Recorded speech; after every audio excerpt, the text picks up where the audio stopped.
right. All the way back to Genesis. Genesis chapter 27. Last week, we made it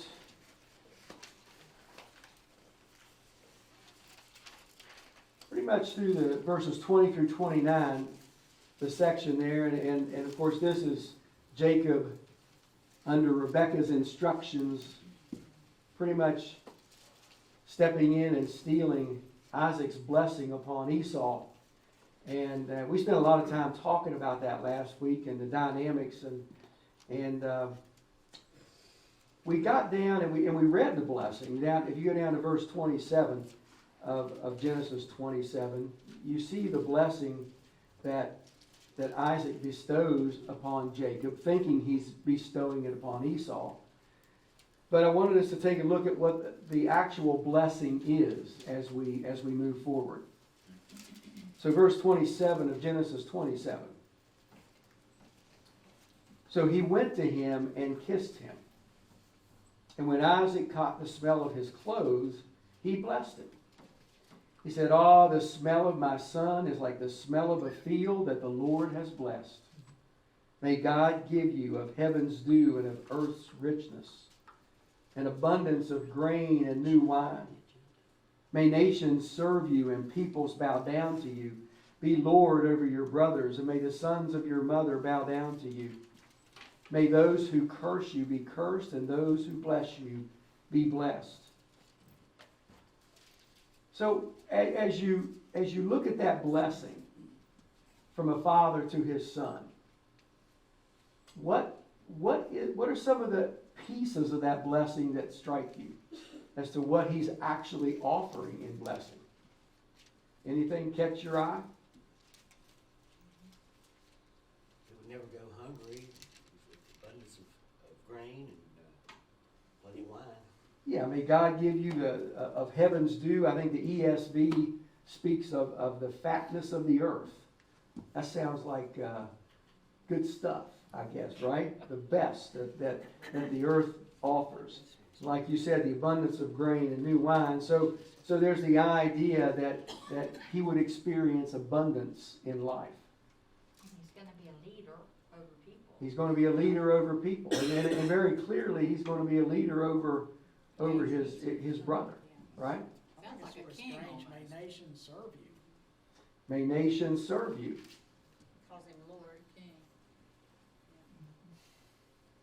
Okay? Now, does that sound familiar to you?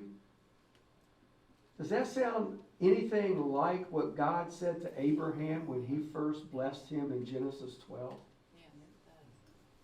Go back, just keep your finger where it is. Go back 15 chapters. Go back to Genesis 12. Now, we didn't look at this earlier, but we've talked about it in various studies and sermons along the way. In Genesis 12, the Lord had said to Abraham, "Leave your country, your people, and your father's household, and go to the land I will show you." So this is taking place right at the time that God is calling Abram to leave Haran and go south. And here's the blessing, the promise. "I will make you into a great nation. I will bless you. I will make your name great, and you will be a blessing. I will bless those who bless you, and whoever curses you, I will curse. And all peoples on earth will be blessed through you." There's a similarity, isn't there, between what Isaac, in his blessing, bestowed upon Jacob, thinking again it's Esau, and what God bestowed upon Abraham. And, I mean, again, when you think about, of course he was referred to as Abram at that point in time, when you think about his life, he and Sarah had no children, and yet I'm going to make you into a great nation. As a matter of fact, your name is going to become great. And how could Abraham have even begun to fathom how that would happen? I mean, how could he ever have even begun to fathom that here we are 4,000 years later and we still talk about Abraham as a father of the faith? All peoples on earth we bless through you. In other words, not directly saying it, but in a little bit, we're going to take a quick look at Galatians, a couple of verses in Galatians, which point back to this promise and show that it was through this promise that the Messiah was to come. And so here you have Isaac, who God spoke to him and passed on that very same promise. And then you have Isaac speaking to Jacob, again thinking it's Esau, but speaking to Jacob, in many ways saying the same thing. Now he's going to say it even more clearly a little later on. And we'll see that. And maybe you've been reading, and hopefully you've been reading ahead and discover that. So there's a real similarity in this blessing. And it's, if the blessing, if the promise God made to Abraham is going to become a reality, then it's got to go from generation to generation, and we are witnessing how that's happening as we look at Isaac and Jacob. Of course, again, this is all with the understanding, from Isaac's viewpoint, he thinks he's talking to Esau. Okay? All right, so let's go ahead and look at verses 30 through 40. I also don't think that Jacob realized the fullness of what this blessing meant. Absolutely not. Jacob did not get it. And his life wasn't even right at that time. No. At all. No. As a matter of fact, since you brought that up, let me ask this question. Has Jacob had any spiritual awakening of any kind in his life? Has he had any sense of God's hand upon him up to this point? No. Not at all. The only thing he has is what Isaac and Rebekah have taught him. And what he's taken.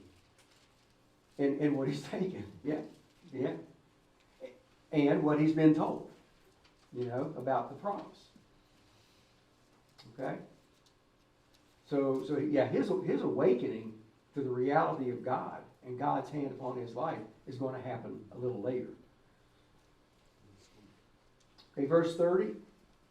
After Isaac finished blessing him and Jacob had scarcely left his father's presence, his brother Esau came in from hunting.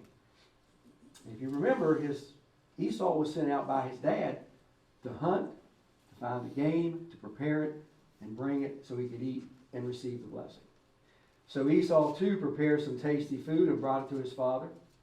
Then he said to him, "My father, sit up and eat some of my game so that you may give me your blessing." His father Isaac asked him, "Who are you?" "I'm your son," he answered, "your firstborn, Esau." Isaac trembled violently. Verse 33. NIV, Isaac trembled violently. Any other translations you have there that say something a little differently? Exceedingly. Uncontrollably. Trembled? Was that the word, trembled, uncontrollably? Okay. Okay. So he trembled violently, exceedingly, uncontrollably. Well, who was it then that hunted game and brought it to me? I ate it just before you came, and I blessed him, and indeed he will be blessed. When Esau heard his father's words, he burst out with a loud and bitter cry, and he said to his father, "Bless me. Me too, my father." But he said, "Your brother came deceitfully and took your blessing." And Esau said, "Isn't he rightly named Jacob?" Okay, which means grabs the heel or deceiver. "He has deceived me these 2 times. He took my birthright." Interesting choice of words. Yeah. "And now he's taken my blessing." Calling it pretty straightforward. Then he asked, "Haven't you reserved any blessing for me?" Isaac answered Esau, "I have made him, Jacob, lord over you, and have made all his relatives his servants. I have sustained him with grain and new wine. So what can I possibly do for you, my son?" Esau said to his father, "Do you have only one blessing, my father? Bless me too, my father." Then Esau wept aloud.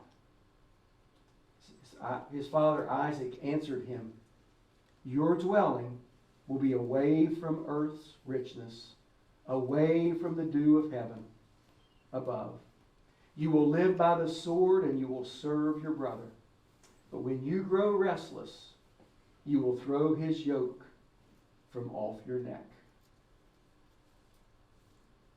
That is such a dramatic scene. If we can envision that in our mind's eye, Esau is devastated. I mean, he is beside himself with what happened. And he is really upset with his brother. Really upset. Knowing that he was deceived, why couldn't Isaac pull a blessing? Very good question. You know, I want to answer this a couple of ways. The question is, if Isaac realized he was deceived, why couldn't he yank the blessing back and then give it to Esau? I see two possibilities, and you all might see another one, and you can feel free to bring it up. One, culturally, the word spoken is the word spoken. You can't take it back, especially in that day and time. I mean, what you say is your word, and it was the power of the word that everything was passed forward, from history to the blessings. And I'm sorry. It's ringing in my ear. Oh, Okay. I'm sorry. No, I've got my phone turned off, but it comes straight into my ear, and I was afraid all of you could hear it. We cannot. Okay. You're good. Sorry it's ringing though. Don't try to answer it, okay? The other thing, and I thought this was fascinating. Let me ask a question, kind of parallel, but a little different course of what you're asking. Why do you think Isaac's response was one where he is trembling violently? Why do you think he's having that reaction? Because he knew he couldn't take it back. It's irreversible. Okay. It's irreversible. He knew it was done. It was done. He knew it was done, okay? He knew God's And he was blessing. wrong. Okay, Bill, you said what? He knew God's blessing. I think he was trying to bypass God. Then he realized, God has the upper hand. That God's here. gonna do what he's God got gonna his do, blessing. right? Yeah. Is that kind of what you meant, Tom, when you said he got it wrong? Well, he realized that he had given the blessing to the wrong son. Oh, okay. If he'd been deceived, He'd been and he was upset definitely. because he had been deceived. John MacArthur has an interesting take on this. I'm not sure I buy it, but it's a very interesting take. He suggests that the shock that Isaac felt was mostly, this is kind of what I hear Bill saying, the realization that what God had foretold before the twins' birth actually came to pass, and the realization that all of these boys' lives growing up, he had sought to bypass the will of God, and because he had favored Esau. Now, I think that's an interesting observation. So in other words, he's saying that the shock was the realization that what God said was going to happen happened. I think the typical school of thought would be the shock and the realization is an anger that he'd been deceived. So I don't know. You got to figure that one out. I can see where both of those come up in play. But if you think about your question, the second reason would be that it did dawn on him, one way or the other. He realized that what was prophesied, what was foretold about these twins, that the younger would serve the older. I mean, the younger would rule over the older, actually came to pass. And there wasn't a thing he could do about it. So it's really oh my. Nobody was upset at the mother over this? I'm guessing that her relationship with Isaac was probably not real good at that point. But honestly, we talked about this last week a little bit. I'm also taking it their relationship wasn't that great to start with, because they hadn't been dealing with this whole issue all the way along, and they've been playing favorites. Their house was in utter turmoil at this point. But you can't help it. Feel sorry here for a little bit for Esau. Well, you know, the old boy had his heart set, didn't he? And it got ripped right out from underneath of him. I don't feel sorry. Beverly's got that. She's I don't cold. feel sorry for Esau because he didn't want that birthright, he wanted it stew. He wanted stew over the birthright, right? Well, he was doing exactly what his dad asked him to do. Yes, he was doing exactly what his dad asked him to His do. dad Yes, did he What he was. said he'd do. Yes, he was. And he came back fully anticipating, we're gonna get this blessing. So, I don't know, this is a family being split apart at the seams. It really is, and it's very tragic, what we see happening here. Because not only were Isaac and Rebekah, I mean, my goodness, the distrust between them right now had to be just unimaginable. And then you've got Esau and Jacob just received the blessing from his father, and Esau is truly ready to kill him. And you know, it's kind of interesting. The covenant promise, right at this point, if you were there in the moment and you were looking at the circumstances, you might think the covenant promise is in deep trouble, because one son's ready to kill the other and kill the one that the promise is made to, and the family's falling apart. And what's going to happen? We know how it turns out, but they didn't at that moment, you know? Isaac should have had a plan B, shouldn't he have? Plan C and D. Yeah, Why do you think Isaac didn't just give him the blessing before he went out and got the food? he could have, couldn't he? Yeah. But that man likes good food. Yeah. I mean, you have to have food before you bless somebody. Yeah. Usually Well, you and I bless do, before the food. I do think there is a connection there. Yeah. Okay.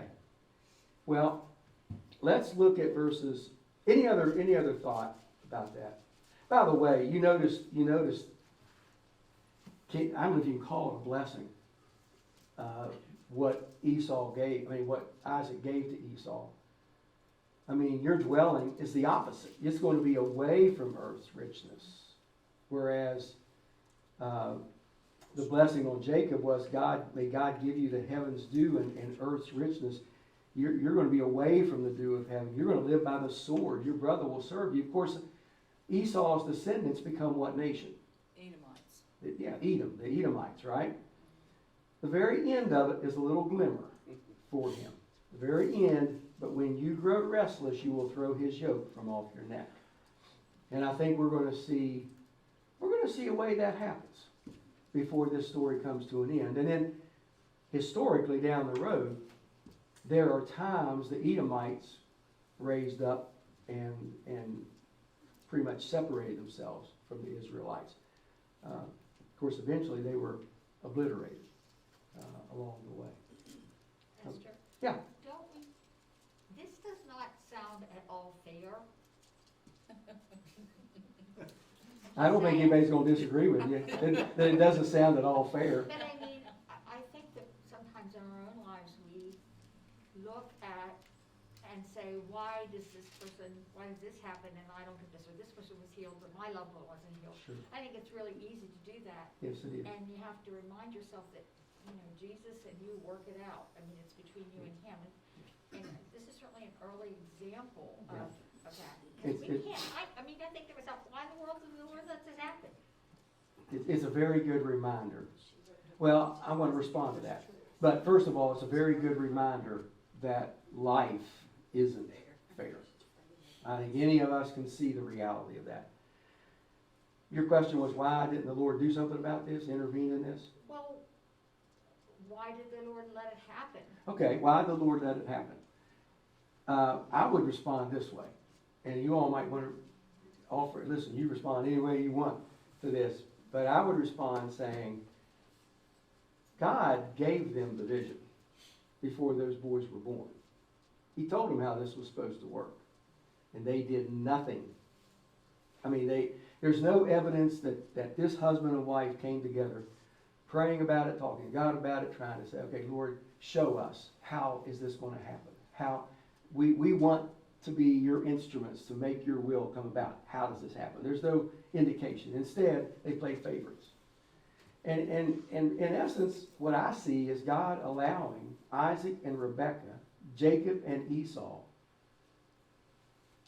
to do what they wanted to do. Pretty much like he lets us do that. Like Adam and Eve. And he guides us, right? We have his wisdom right here. We have his direction. But we're going to make a choice. We're going to go by it. We're going to seek him out, and we're going to walk with him, or we're going to do our own thing. And I see this as God, our free will Yeah. to do what we think, but it's also clear that regardless of what's happening, God's will. God's will is going to be done. This is one of the many, many, many passages that very clearly show that there's free will and predestination. And they're both very biblical, and they both work together wonderfully. Just can't explain it. I mean, did they have free will? Absolutely. Were God's purposes being carried out? Absolutely. Okay? And this is going to be continued to be. We're going to see this all the way along. Let's look at verses 41 through 45. Was it Ruth and Edomite? I believe that's correct. What's that? Was Ruth an Edomite? Oh man, you're testing me. Moabite. Moabite. Yeah, Moabite. Okay. She was an Ite. There was a lot of heights. She was an Ite. Okay. All right. You almost had a homework assignment. Good thing the answer came out. Verse 41. Esau held a grudge against Jacob. Surprise, surprise, right? Because of the blessing his father had given him. He said to himself, the days of mourning for my father are near, then I will kill my brother Jacob. Now, let me interrupt here. The reality is, yes, he's blind, yes, he's struggling, he looks like he's going to die, and he's got over 40 years left. Now, isn't that plumb crazy? Yes. But the fact that he lived another 40 years probably helped save Jacob's life. Okay? Chance to cool off. Yeah. Everybody needs a period to cool off, right? Verse 42, when Rebekah was told what her older son Esau had said, see, she's always listening. She sent for her younger son Jacob and said to him, your brother Esau is consoling himself with the thought of killing you. Now then, my son, what do I say? Flee at once to my brother Laban in Haran. Stay with him for a while until your brother's fury subsides. When your brother is no longer angry with you and forgets what you did to him, I'll send word for you to come back here. Come back from there. Why should I lose both of you in one day? What do you think she means when she says, why should I lose both of you in one day? Esau's upset with her. Esau is about ready to kill his brother, her son, right? I think he's upset with her too. Yeah, he is. Because I think he knows that she was He a is. big part behind it. But if he kills Jacob, he's going to be put to death as well. Yeah. So she would lose both boys just like that. And she doesn't want that to happen. Okay? Where does she get that he's gonna forget what he did? I don't think he'll ever forget what Jacob did. Well, that's the rest of the story. It will unfold. It will unfold. And it is absolutely fascinating how it does. It really is. Who would be the nearest elder relative that would kill Esau? That's what's supposed to go. That's what my footnote says. It says if Esau should kill Jacob, then the nearest elder relative would be obliged to avenge the murder and kill Esau. Who would that be? I don't know. Is that a homework assignment? Well, yeah. What I find interesting is what she said about what you did to him, not what we did to him. What verse are you referring to? On 45. Okay, yeah. When your brother is no longer angry with you and forgets what you did to him. What Yeah. you did to him. Yeah. she's acting like we She's didn't do innocent, this. You yeah. Now there's a reason she is sending him Yeah, to let. back to Haran. We'll find out in just a second what that reason is. But let me ask you a question. How do you think Rebecca's feeling about what has transpired at this moment? Some despair. Remorse, Maybe. despair, oh my gosh, did I blow it? Did I really mess this up? The sad part is she's never gonna see Jacob again. She'll die before he comes back. He's going to her brother and have Laban. Yeah, she and Laban were a lot alike. You've Yeah, gotta be you're thinking, right. she's gotta be second guessing what she just did. But you know, that was God told him that, this is the way it was gonna work out. Mhm. But she didn't need to add all this, cause I'm sure it worked out in God's way too, but she stepped in and She, made it work out. and we kinda talked about this last week, she took the bull by the horn, so to speak, and said, well, if this is gonna happen, I gotta make this happen, because Esau's about to get the blessing. So, yeah, She didn't trust God to do the will, she wanted to jump ahead of him, like everybody Like often does, you know. Abraham and Sarah with Hagar. Yeah, and like we do, That's right? right, that's right. We aren't patient sometimes. I say we. I'm not- We want to jump ahead. Well, I don't think she's remorseful. I think she just, I just think she's worried about Isaac and wants to get him out of the way to protect him like, I mean, To get Jacob off yeah, safe. because he's been her favorite and she, you know, she wants to make sure he's the, She is ever at work, isn't she? She's I don't going to think she make this feels bad. work one way or another. Yeah. And I asked this question last week, and I raised it again as we look at this, and it's kind of some of the things you're saying bring it up. Did these events have to happen for God's will and plan to be accomplished? And, you know, I'm convinced, and I might be dead wrong, but I'm convinced these things did not have to happen this way. That God had another way, but they took the bull by the horns, and it just turned everything upside down. Well, Isaac's kind of driven by tradition. He wants to give it to Esau because that's the way it's been through the years. Traditionally, He's driven by yeah. the promise. Yeah. And then you've also got the major factor that Esau was his favorite. Yeah. Plain and simple. Jacob was Rebekah's favorite. And we raised these questions. We kind of already did. Where's the communication between Isaac and Rebekah? Where's the conversation about what God had told about Jacob and Esau even while they were in the womb? Could they have worked together to prepare and teach their sons about what God was going to do? Let's real quickly look at something. I'm going by that clock back there. Is that okay? Go to verse 46. This is, oh boy. Well, we might not make it through all this, but we'll get something started. Then Rebekah said to Isaac, okay, hubby, come here. I am disgusted with living because of these Hittite women. Where in the world did that come from? If Jacob takes a wife from among the women of this land, from Hittite women like these, my life will not be worth living. Oh my goodness. Is that a covenant to get Jacob out of the way? We have an issue here. Didn't matter if Esau. Okay? Just trying to make it, Gotta she's make just Isaac sending think the that- son away. Now, She what, was trying to get out, she's trying to get Isaac to send now her what away. sets it up? Two birds. Okay? What sets it up is you go back to the end of chapter 26, verse 34.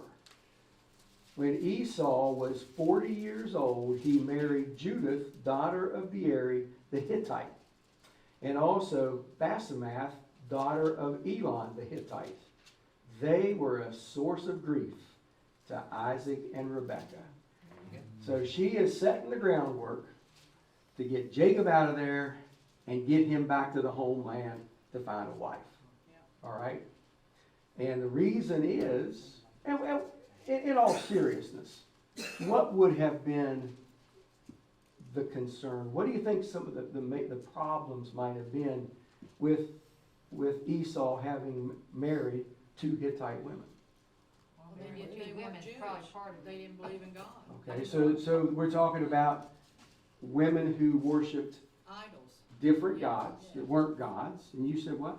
I'm just saying, what, was he, I mean, marrying two women, really? He married three. Oh, okay, well, there you go. Yeah. No wonder he had trouble. And we'll get to that at some point here. I don't think we have time tonight. You're talking about the whole idea of being equally yoked. The idea of, the concept being all the way through Scripture, that the condition when people come together for marriage is that they marry someone who has, for Christian, to marry someone who has a faith in Christ, a strong faith in Christ. In other words, they're on the same plane. They're looking at life through the same lens. And so there would have been some real challenges. And just the two Hittite women, besides that, weren't used to moving around. I mean, they were from cities. These were city girls. And they married nomads who moved with the flocks and moved around. And I guarantee you, it's a little different living in a structure and living in a tent. And that might have been, who knows, that might have been some struggles and issues along the way. So it's basically out of that, that's going to be the motivation as we get to chapter 28, the motivation to send Jacob back to back to the homeland to find a wife. Any other thought before we stop at this point? I see a complete lack of faith in everyone, especially Rebecca. Okay. Anything more you want? That Brandon sees a complete lack of faith in everybody involved, especially Rebecca. Especially Rebecca, because Rebecca knew what was supposed to happen, and yet she intervened thinking it wouldn't. Mm-hmm. She thought, well, I have to do it because I have to do it won't something. happen unless Yeah, I do something. I have to do something or it won't happen unless. So a lack of trust. So nobody here, there's no one here that's willing to say that God led her to do what she did. To fulfill his promise that he made? Yep. He uses people like that. And he does. Well, that's not my question. My question is that it isn't, well, you don't have to go like this, but maybe we'll start with that next week. Yeah, give us time. Do you think that God led Rebecca to do what she did? Okay? Boy, that's a great one to go into a business meeting. I don't know if he led her, but he knew what she